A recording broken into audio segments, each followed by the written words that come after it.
The Johnson family's evening at a renowned restaurant takes a shocking turn when they're turned away without explanation.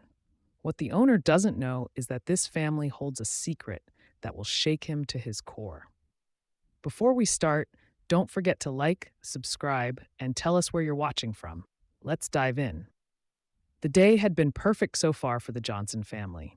David and Lisa had spent their afternoon running errands, while Aaron and Maya enjoyed a fun filled morning at the park. It was one of those rare weekends where they all had a break from their usual busy schedules and they wanted to make the most of it. To top it off, they decided to treat themselves to dinner at a restaurant they had been hearing about for months, La Bella Cuisine. Located downtown, La Bella Cuisine was known for its sophisticated atmosphere, finely prepared meals, and excellent service. Its reputation had been growing steadily, attracting patrons from across the city. David and Lisa had heard about it through both friends and colleagues, and tonight seemed like the perfect opportunity to try it for themselves. As they drove toward the restaurant, the children chattered excitedly in the back seat. Aaron, the older of the two at 12, was describing the restaurant's decor that he had seen online. How fancy it looked, with its elegant chandeliers and tall windows that reflected the city lights. Maya, who was 8, was less interested in the decor and more excited about the idea of ordering dessert from a menu that had pictures of beautiful cakes and pastries. Lisa smiled at the sound of her children's excitement. She glanced at David, who was focused on driving. "It'll be nice to have a night out, won't it?" she said softly, resting her hand on his arm. David nodded, his eyes still on the road, but his mind clearly elsewhere. "It's been a while since we've all gone out to a place like this," he replied. "We deserve it." Indeed, it had been a hectic few months for the Johnsons. David worked as a journalist, often traveling for assignments, and Lisa balanced her career in public relations with raising their 2 kids. Between work, school, and daily life, moments like this were precious. As they pulled up to the restaurant, the sleek exterior of La Bella Cuisine glowed under the streetlights. A valet approached their car, greeting them politely as they stepped out. The evening air was warm, and the city buzzed quietly around them, setting the tone for what they hoped would be a pleasant night. David took Maya's hand, and Lisa held Aaron's as they walked up the steps toward the entrance. Inside, the restaurant was even more beautiful than the pictures had shown. The lighting was dim, casting a soft golden hue over the polished tables and elegant floral arrangements. The clinking of glasses and the murmur of conversation filled the air, creating an atmosphere of refined comfort. They could see several empty tables, but the place still had a lively energy. David approached the hostess stand with a warm smile, feeling confident in his decision to bring his family here. "Good evening," he said, his voice steady but kind. "We'd like a table for 4, please." The hostess looked up, a friendly smile on her face. "Of course," she began, reaching for her seating chart, but before she could continue, a man emerged from the back, stepping up beside her. He was in his late 40s, wearing a crisp white shirt and a black apron. His graying hair was slicked back, and he had the air of someone who was used to being in charge. "Is there a problem here?" the man asked, his tone sharp. He gave the Johnson family a quick once-over, and something in his expression changed. The warmth that had filled the restaurant seemed to disappear in an instant. David turned to face the man, still smiling. "No problem at all. We were just hoping for a table for dinner." The man, who David would later learn was the owner, Mr. Watkins, crossed his arms over his chest. "We're fully booked for the evening," he said brusquely, his eyes narrowing. David blinked, taken aback. "Fully booked?" He glanced around the restaurant. Several tables were clearly unoccupied, and it was still early in the evening. "Are you sure? We didn't make a reservation, but there seemed to be some open tables." Mr. Watkins's face hardened. "I'm sure," he replied, his voice cold. "We don't have any availability." Lisa, sensing the sudden tension, stepped forward. "We can wait if we need to," she said gently. "We don't mind waiting." The owner's gaze shifted from David to Lisa, and then to their children, who were standing quietly, unsure of what was happening but sensing the change in the atmosphere. Mr. Watkins' lips pressed into a thin line. "Like I said, we're full tonight," he said firmly. "There's no point in waiting." David's chest tightened. He exchanged a look with Lisa, who was now gripping Aaron's hand a little tighter. The unspoken truth of the situation began to settle over them like a heavy cloud. This wasn't about reservations or availability. They weren't being refused because there were no tables. They were being refused because of who they were. The realization hit David hard. He had hoped for a nice evening out with his family, a chance to relax and enjoy themselves. But instead, they were being turned away with little more than a dismissive glare. A familiar feeling of frustration and sadness welled up inside him. It wasn't the first time he had encountered this kind of treatment, but it hurt more deeply now in front of his wife and children. "I see," David said quietly, his voice strained but controlled. He looked at Mr. Watkins, searching for any sign of remorse or second thoughts, but found none. The owner stood his ground, unmoving.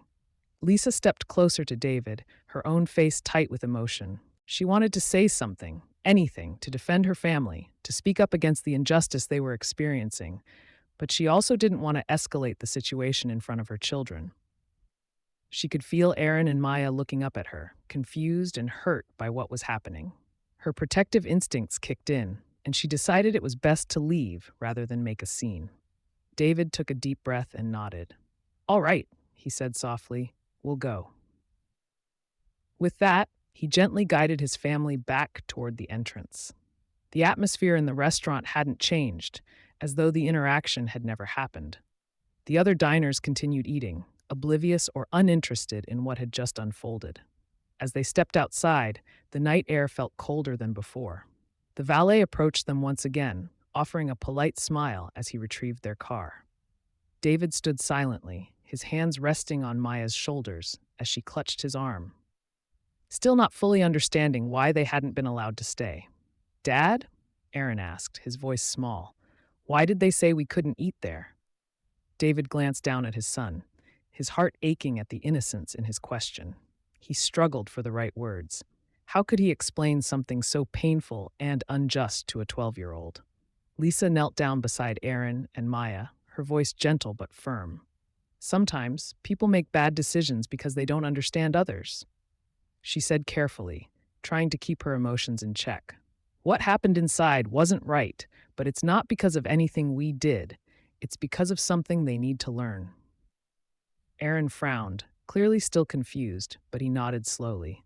Maya, on the other hand, simply hugged her father's waist, sensing his sadness, but not fully grasping the reason. The car arrived, and David helped his family into the back seat, still processing the anger and frustration swirling inside him. As he sat in the driver's seat, staring out at the street ahead, he knew that this experience wouldn't simply fade away. It wasn't something they could just forget. And as they drove away from La Bella Cuisine, David couldn't help but feel that there would be more to this story than the sting of rejection. This was just the beginning of something much larger. The car ride home was quiet, with only the soft hum of the engine and the occasional distant sounds of the city outside breaking the silence. The Johnson family sat in contemplative stillness, each processing what had just happened in their own way. David gripped the steering wheel, his knuckles pale, his mind replaying the encounter with Mr. Watkins over and over. His wife, Lisa, stared out the window, her brow furrowed, occasionally glancing back at the children to check on them. Aaron had pulled out his phone but wasn't really looking at it, while Maya leaned against the window, gazing at the streetlights flickering past them. It wasn't the first time David had faced this kind of treatment.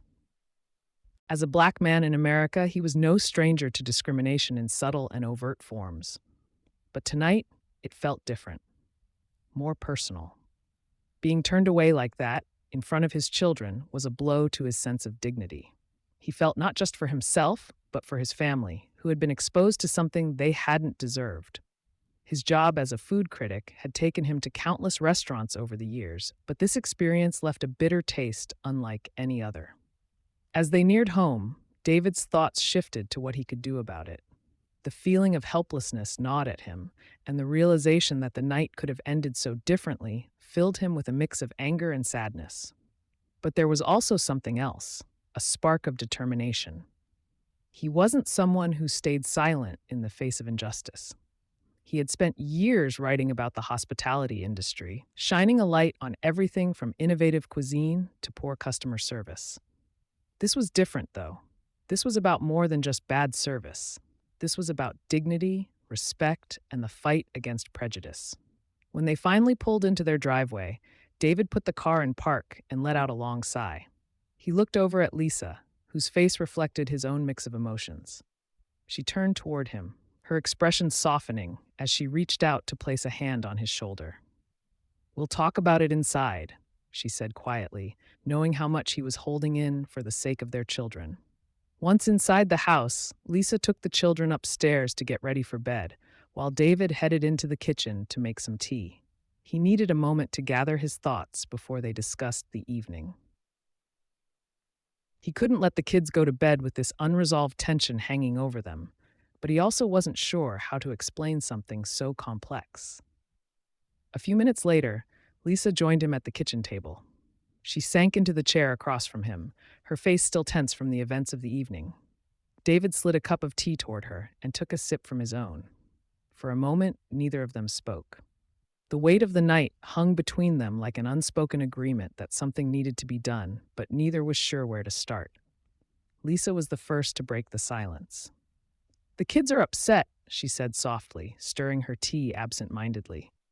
"Aaron keeps asking why we couldn't eat there. I tried to explain, but it's hard to tell them the truth without making them feel broken." David nodded, understanding the complexity of what she was saying. "They're too young to deal with this," he said quietly, rubbing his temples, "but they're going to have to eventually. The world isn't going to protect them from it." He let out another sigh, heavier this time, and leaned back in his chair. "I'm tired of this, Lisa. Tired of always having to explain why things like this happen, why people still act like that." "I know," Lisa replied, her voice tinged with sadness. "It's exhausting. And tonight wasn't just about us. It was about them seeing it happen to their family. I hate that they had to experience that." They sat in silence for a moment, the emotional weight of the evening pressing down on them both. But then something shifted in Lisa's expression. She leaned forward slightly, a thoughtful look crossing her face. "David, we can't just let this go," she said, her tone firm but calm. "We need to do something. Not just for us, but for other people who face the same kind of treatment." David nodded, his eyes narrowing as he considered her words. "You're right," he said, the spark of determination in his chest growing stronger. "But what can we do that'll make a real impact?" Lisa reached across the table, placing her hand on his. "We're food critics, David. We have a platform. We've always used it to talk about the best places to eat, but maybe it's time we use it for something bigger, something that can make a difference." Her words resonated deeply with him. They did have a platform. Over the years, David and Lisa had built a solid reputation as respected food critics. Their reviews were published in a well-known magazine, and they had a loyal following of readers who trusted their opinions. Their voices carried weight, and they could use that influence to shine a light on more than just food. David's mind began to turn over the possibilities. He could write an article, not just about what had happened tonight, but about the broader issue of racial discrimination in the restaurant industry. It wasn't just their story. It was the story of so many others who had faced similar treatment. And perhaps, if they spoke out, it would encourage others to do the same. "You're right," David said again, this time with more conviction. "We need to write about this. People need to know what's going on, not just at that restaurant, but everywhere." Lisa nodded, relief washing over her. "Exactly. It's not about revenge. It's about accountability. If we don't say something, it'll keep happening. To us, to other families. We can't let that be the case." David felt the fire of resolve growing inside him. He stood up, pacing the kitchen as his thoughts raced ahead of him. "I'll write the article. I'll talk about what happened tonight, but I'll also dig deeper. This is a chance to address something bigger than just one bad experience." Lisa smiled, proud of her husband's determination. "We can make a difference, David. People listen to you. They'll listen to us." The plan was set. David would write the article and submit it to the magazine. He would be honest, detailed, and fair. It wasn't about vilifying the restaurant owner. It was about shedding light on the reality of discrimination that so many people faced in their daily lives. It was about giving a voice to those who had been silenced or turned away without explanation. The next morning, David sat down at his desk, a blank document open on his computer. He stared at the screen for a moment, gathering his thoughts before his fingers began moving across the keyboard.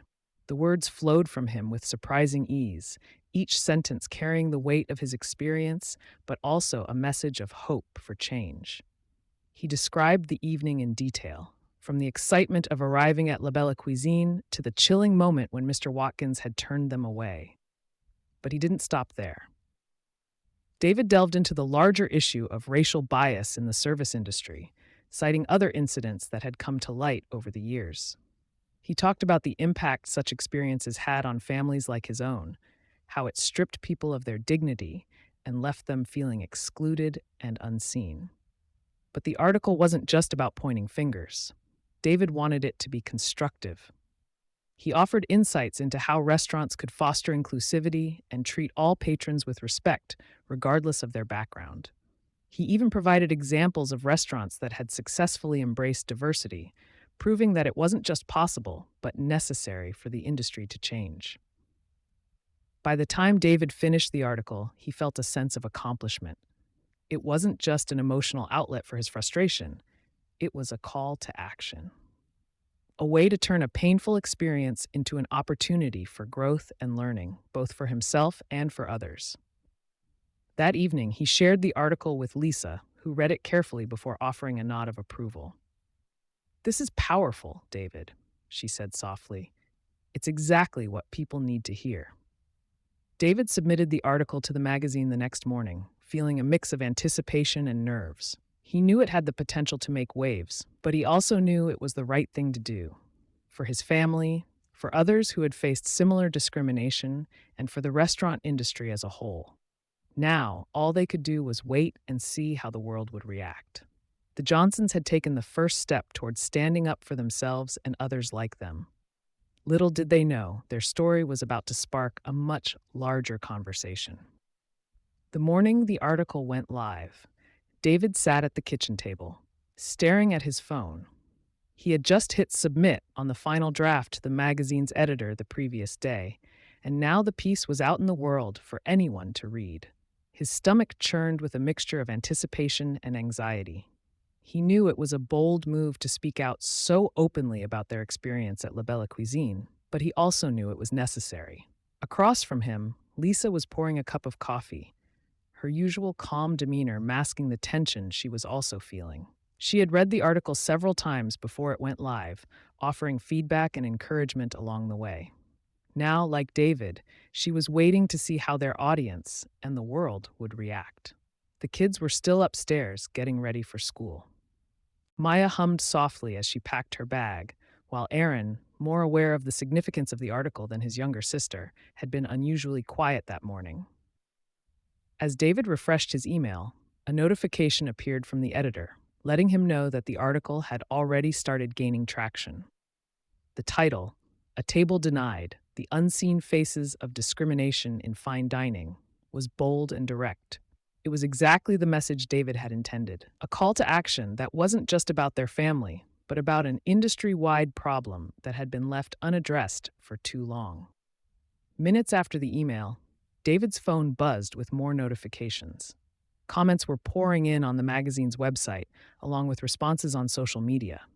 He clicked through to the article's page, seeing the numbers climb rapidly: shares, likes, retweets. People were reading it, and more importantly, they were talking about it. "What's happening?" Lisa asked, noticing David's intense focus on his phone. David glanced up, his expression a mix of relief and surprise.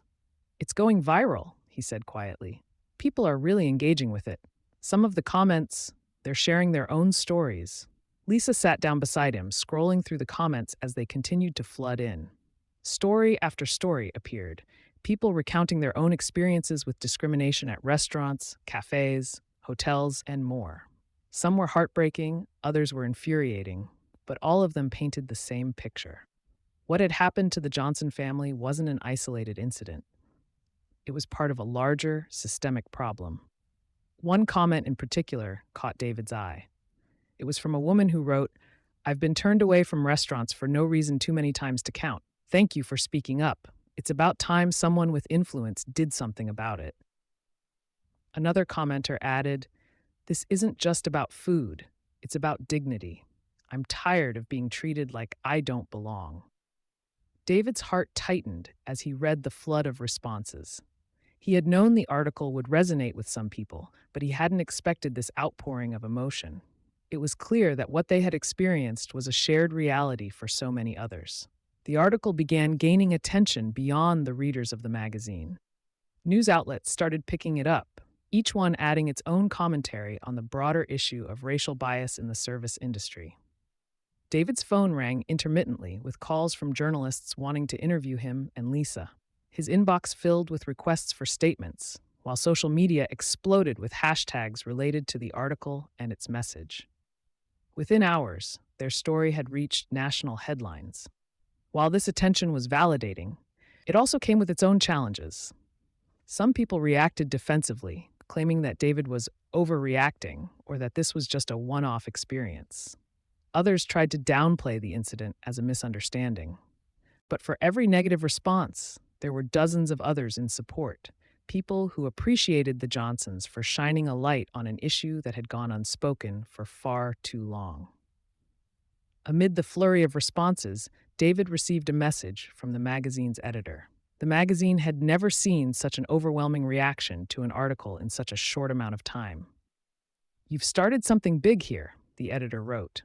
"This is only the beginning of a much-needed conversation." David leaned back in his chair, feeling the weight of the editor's words.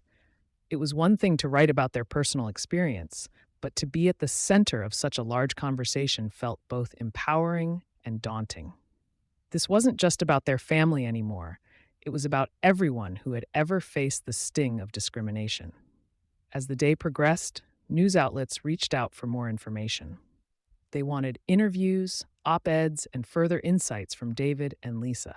Even television shows contacted them, offering platforms to discuss their experience. It was overwhelming, but it also felt like an opportunity to keep the conversation going and bring about real change. That afternoon, while Lisa was out picking up the kids from school, David received an unexpected phone call. It was from a number he didn't recognize, but something compelled him to answer it. "Hello?" David said, his voice cautious. "Hello, is this David Johnson?" The voice on the other end was male, older, and a bit strained. "Yes, this is David," he replied. The man on the other end hesitated for a moment before continuing. "This is Mr. Watkins, the owner of La Bella Cuisine." David froze, his heart skipping a beat. He hadn't expected to hear from Mr. Watkins, especially not so soon. His first instinct was to hang up, unsure of what the restaurant owner could possibly say after what had happened. Mr. Watkins cleared his throat, clearly nervous. I've seen the article," he said, his voice wavering slightly. I didn't know that you were food critics. I didn't know who you were. I want to talk. I think we should talk." David's mind raced. He hadn't expected this at all. He had assumed that after the article, the restaurant owner would either stay silent or issue some kind of blanket statement. But this felt personal. Mr. Watkins wasn't just calling because the article had gone viral. He was calling because he wanted to address what had happened. David took a deep breath, steadying himself before responding. "Mr. Watkins, this isn't just about who we are," he said calmly but firmly. "It's about what happened. It's about how you treated us and how you've probably treated others." I know, Mr. Watkins replied quickly, his voice tinged with desperation. I messed up. I can see that now, but I want to make things right, if that's even possible. I don't want my business to go down because of this." David paused, unsure of how to respond. He had expected Mr. Watkins to be defensive, to deny or downplay what had happened. Instead, he sounded genuinely remorseful, panicked even. But was his remorse because of the damage to his business or because he truly understood the harm he had caused? "I don't know what you can do to make this right," David said honestly. "It's not just about us. What you did reflects a bigger issue, one that's been going on for far too long." "I know," Mr. Watkins said again, this time sounding more solemn. "That's why I want to meet with you. I want to apologize in person, and I want to figure out how I can do better, how we can do better. Please, just give me a chance. David felt a mixture of emotions: anger, skepticism, and a faint glimmer of hope that maybe, just maybe, this conversation could lead to something positive. He wasn't ready to forgive Mr. Watkins yet, but he also wasn't willing to shut the door on the possibility of change. I'll think about it, David said, keeping his tone measured. But understand this: it's not about your business going down. It's about doing what's right for everyone. I understand, Mr. Watkins replied, his voice barely a whisper. Thank you, Mr. Johnson. I hope we can meet soon. David ended the call, his mind buzzing with 1,000 thoughts. He had never expected the article to have such an immediate impact, and now he was faced with a new decision. Should he give Mr. Paul Watkins a chance to make amends, or was the damage already done? When Lisa returned home with the kids, David told her about the phone call. She listened carefully, her expression thoughtful. What do you think we should do? She asked. David stared at the floor for a moment, then looked up at her. I don't know. Part of me wants to hear him out, but part of me wonders if he's just trying to save face. Lisa nodded, understanding his internal conflict. Maybe it's both, she said. But maybe this is also an opportunity for him to learn and for us to keep pushing for change. David sat in silence, considering her words. The decision wasn't easy, but he knew one thing for certain. Their story wasn't over yet, and no matter what happened next, they would continue to fight for what was right, for themselves, for their children, and for everyone else who had been silenced. The days following Mr. Watkins' phone call passed in a whirlwind of media attention, interviews, and public discourse surrounding David's article. The story had grown beyond what either David or Lisa had anticipated, sparking a larger conversation not just about La Bella Cuisine, but about the entire restaurant and hospitality industry's long-standing issues with discrimination. Every day, new stories surfaced from people who had faced similar injustices, not only in restaurants but in other public spaces. David had tapped into a wound that many had carried for years, and now that it was exposed, people weren't willing to let it close quietly. David had chosen not to immediately respond to Mr. Watkins's request for a meeting. He needed time to think. It wasn't an easy decision. Part of him wanted to hear the man out, to see if there was genuine remorse behind his words, while another part of him was deeply skeptical. Could someone who had so casually turned his family away based on their appearance really change after a few days of bad press? As the pressure mounted on Mr. Watkins' restaurant, it became clear that the consequences of his actions were growing by the day. Review platforms like Yelp and Google began to see a surge in negative reviews, many of which referenced the article directly. People were flooding the pages with comments about the incident, some vowing never to eat at La Bella Cuisine again. The restaurant's rating plummeted, and it wasn't long before it caught the attention of local news outlets. In the days that followed, David and Lisa watched as La Bella Cuisine struggled under the weight of public scrutiny. The restaurant's social media pages were filled with angry comments and demands for accountability.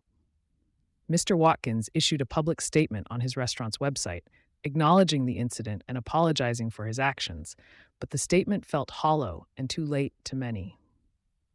David read the statement carefully, searching for any sign of sincerity.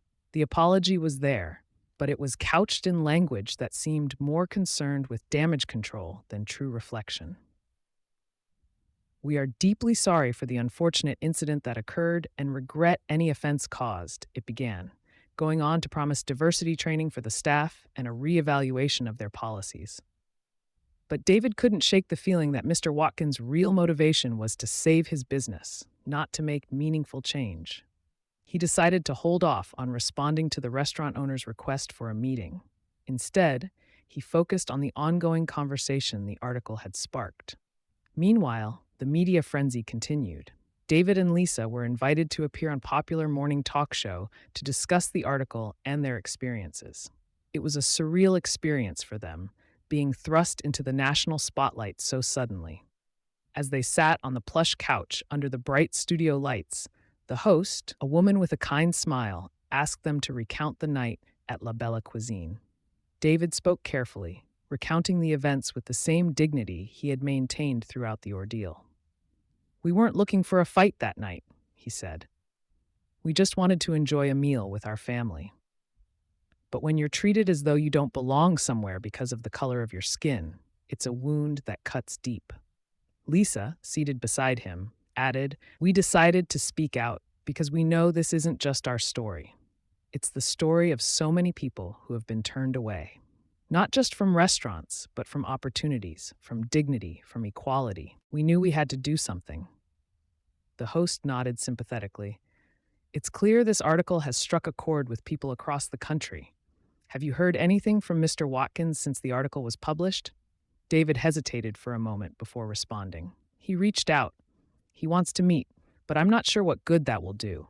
His actions speak louder than any apology he could give." The host leaned forward, her brow furrowed. "Do you think there's a path to reconciliation in situations like this?" David considered the question. "Reconciliation requires more than just words. It requires action. It requires accountability. If Mr. Watkins and people like him are willing to not only apologize, but to make real changes, then maybe there's hope for progress. But it can't just be about saving face. It has to be about doing the right thing." The interview wrapped up, and as they left the studio, David felt a sense of both accomplishment and exhaustion. The weight of being the face of this conversation was heavy, but it also felt important. The next steps, however, were unclear. A few days later, David received another message from Mr. Watkins. This time, it was a letter delivered to his email, longer and more personal than the previous brief phone call. David opened it, expecting more of the same defensive posturing, but as he read, he found himself surprised. The letter began with a genuine apology, not the formal corporate-sounding kind that had been issued to the public, but something more heartfelt. Mr. Watkins explained that the backlash had forced him to confront his own biases in a way he had never done before. He admitted that his behavior that night had been shameful and that he had acted out of a place of ignorance and prejudice. He didn't ask for forgiveness, but he did ask for a chance to sit down and have a real conversation about what happened and how he could make things right, not just for David and his family, but for others who might have been affected by similar treatment at his restaurant. David read the letter twice, trying to gauge whether this was the breakthrough he had been waiting for. It seemed sincere, and there was something about the tone that suggested misdoing. Watkins had been genuinely humbled by the experience, but still, David wasn't sure. When Lisa came into the kitchen that afternoon, David handed her the letter. She read it in silence, her face unreadable as she took in the words. Finally, she looked up at him. "What do you think?" David asked. Lisa pursed her lips, thinking. "It sounds like he's actually starting to understand," she said carefully. "But the question is, does he want to make things right because he's learned something? Or is he still just trying to save his business?" "That's what I'm trying to figure out," David replied. "I don't want to meet with him if it's just going to be more damage control. But if there's a chance this could lead to real change, maybe it's worth hearing him out." Lisa nodded. "I agree. But if we meet with him, we need to be clear about our expectations. This can't just be about an apology. It has to be about taking action." David agreed. After a long discussion with Lisa, he decided to accept Mr. Watkins' offer to meet, but on their terms. He sent a reply outlining that if they were to meet, it wouldn't be a private conversation. It would be part of a larger dialogue about how businesses like La Bella Cuisine could address the systemic issues of racial discrimination, not just in policy, but in practice. The meeting would be open to a broader discussion with community leaders, civil rights advocates, and other restaurant owners willing to engage in change. Mr. Watkins responded quickly, agreeing to the conditions. He even seemed relieved, as though he had been looking for a way to make amends beyond a simple apology. The next few days were spent organizing the meeting, which would be held at a neutral location and attended by several key figures from the community. David and Lisa were careful to make sure that it wasn't just a media spectacle, but a genuine opportunity for dialogue. This wasn't about shaming Mr. Watkins. It was about using the situation as a catalyst for change. As the day of the meeting approached, David felt a mix of anticipation and apprehension. He didn't know what to expect from Mr. Watkins, but he hoped that the owner's willingness to engage in this process was a sign of something deeper. The night before the meeting, David sat with Lisa on their porch, the cool evening breeze rustling through the trees. He took her hand in his, feeling the warmth of her support. "Do you think this will make a difference?" David asked quietly, his voice filled with uncertainty. Lisa looked at him, her eyes soft but steady. "I think you've already made a difference," she said. "This meeting is just the next step. We don't know where it will lead, but the fact that you're willing to have the conversation, that's what matters. Change doesn't happen all at once. It happens with small steps, one after another." David nodded, comforted by her words. He knew that tomorrow wouldn't be the end of their journey. It was only the beginning of something larger. But no matter what came next, they would face it together with the same strength and resolve that had carried them through so far. The following day, as David prepared for the meeting, he felt a sense of calm settle over him. This was the moment they had been building toward, a chance to turn a painful experience into an opportunity for growth, not just for Mr. Watkins, but for everyone who had been part of the conversation sparked by the article. It wasn't about revenge or retribution. It was about accountability, understanding, and the possibility of a better future for everyone involved. The day of the meeting arrived, bringing with it a mix of anticipation and nerves. David and Lisa chose a community center for the gathering, a neutral ground where discussions about diversity and inclusion had taken place before. It was a place designed to foster dialogue and understanding, and David hoped it would set the right tone for what they aimed to accomplish. As they arrived, they found a diverse group of attendees already mingling in the lobby: community leaders, local activists, and even a few representatives from nearby restaurants who had expressed a desire to learn and improve. David felt a sense of pride swell in his chest. They were all there for the same reason: to address an issue that affected far too many people. "Look at this turnout," Lisa said, glancing around at the various faces in the crowd. "This is incredible." David nodded, feeling hopeful. "It's a testament to how important this conversation is," he replied. "I just hope Mr. Watkins is ready to engage genuinely." As they waited for the meeting to start, David caught sight of Mr. Watkins arriving. The restaurant owner walked in with a visibly anxious expression, accompanied by a consultant who had been brought on to help guide the discussions. David watched as Mr. Watkins looked around, a hint of apprehension crossing his face when he noticed the diverse group gathered. "Here we go," David muttered under his breath. Once the attendees were seated, the atmosphere was electric with anticipation. David and Lisa took their places at the front, ready to moderate the discussion. David opened the meeting, expressing gratitude to everyone for being there and emphasizing the importance of the conversation they were about to have. "We're here today because we believe change is possible," David began, his voice steady and confident. "But it requires us all to listen, learn, and take action. We're not here to point fingers. We're here to understand and improve." Mr. Watkins stood up to address the crowd next, his hands clasped nervously in front of him. "Thank you all for coming," he started, his voice shaky but earnest. "I want to begin by apologizing to the Johnson family for my actions and for the way I treated them. It was wrong, and I deeply regret it. But more than that, I want to understand how I can do better. I want to ensure that something like this never happens again." The room was silent for a moment, and David could feel the weight of the moment pressing down on everyone present. It was a significant admission from Mr. Watkins, but David was aware that words alone wouldn't suffice. Action was necessary to back up the apology. David introduced a local activist who shared her own experiences with discrimination in the restaurant industry. She spoke passionately about the need for genuine training and accountability in businesses. "This isn't just about serving food," she said. "It's about serving people. It's about creating a space where everyone feels welcome, regardless of their background. It's about dignity and respect." Her words resonated with many in the room. David saw nods of agreement and expressions of understanding. Mr. Watkins listened intently, his brow furrowed as he absorbed the feedback. After she finished, he took a deep breath, gathering his thoughts. "I want to learn," Mr. Watkins said earnestly. What specific steps can I take to improve my restaurant? I know I can't just promise change, I need to implement it. One by one, attendees began sharing suggestions. Some proposed diversity training for staff, while others emphasized the importance of community outreach and partnerships with local organizations. A chef from a neighboring restaurant spoke about their successful initiatives to create a more inclusive environment, inviting Mr. Watkins to visit and learn firsthand how they had made positive changes.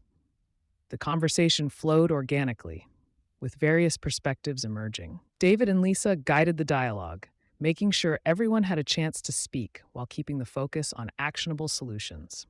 David watched as Mr. Watkins took notes, visibly engaged and more relaxed as the meeting progressed. As the discussion continued, it became clear that the group was genuinely interested in helping Mr. Watkins succeed, not just as a business owner, but as a community member willing to make a difference. The atmosphere shifted from one of tension to one of collaboration and support. After about an hour, David decided to steer the conversation back toward accountability. It's great to hear everyone's ideas, but we also need to address how to measure our progress, he said. How can we hold ourselves accountable to ensure that changes are not only made, but also maintained over time? Several attendees echoed the importance of setting benchmarks and regular check-ins. Someone suggested forming a community advisory board to help guide the restaurant and provide feedback. Others discussed the possibility of periodic evaluations that could be made public to ensure transparency. Mr. Watkins seemed to appreciate the ideas. I'm willing to commit to a plan that includes those benchmarks, he said. I want to be held accountable. I don't want this to be a one-off conversation. I want it to be the start of a real change in my restaurant and in our community. As the meeting drew to a close, David felt a sense of accomplishment. The initial tension and apprehension had transformed into something hopeful, a collective commitment to change that went beyond mere words. They had come together as a community to address a problem that affected many, and it felt like a significant step forward. Afterward, people began to mingle, exchanging ideas and contact information. David and Lisa stood to the side, watching as Mr. Watkins engaged with other attendees. It was a sight David had never expected to see, an owner who had once turned away his family, now openly listening to those he had hurt. I think he's genuinely trying, Lisa said, her voice filled with cautious optimism. David nodded, but he remained aware that change takes time. It's a start, he agreed, but he'll need to follow through on his promises. It can't just be talk. As they left the community center, David felt a sense of relief wash over him. The meeting had gone better than he had hoped. There was a tangible commitment from everyone involved to create a more inclusive environment, and he felt proud to have played a role in that. In the weeks that followed, David and Lisa continued to stay in touch with Mr. Watkins and the other attendees. They met regularly to check on the progress of the initiatives discussed during the meeting.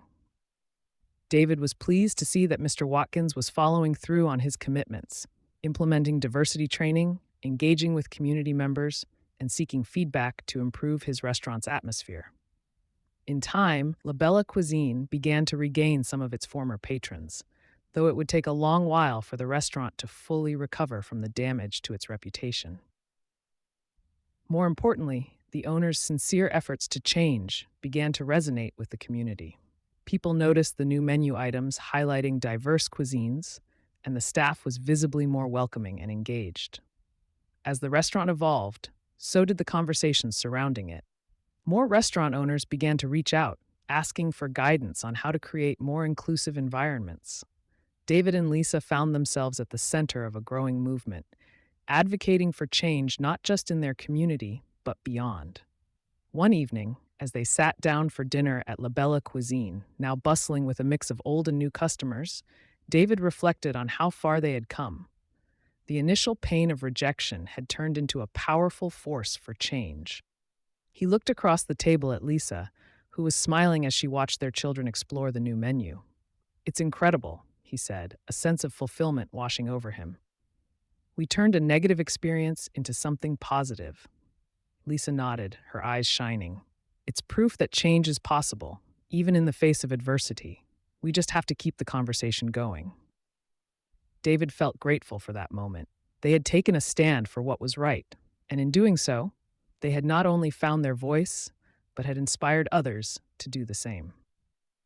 The path to change was often challenging, but with each step forward, they were creating a future that would be better not just for their family, but for their community as a whole.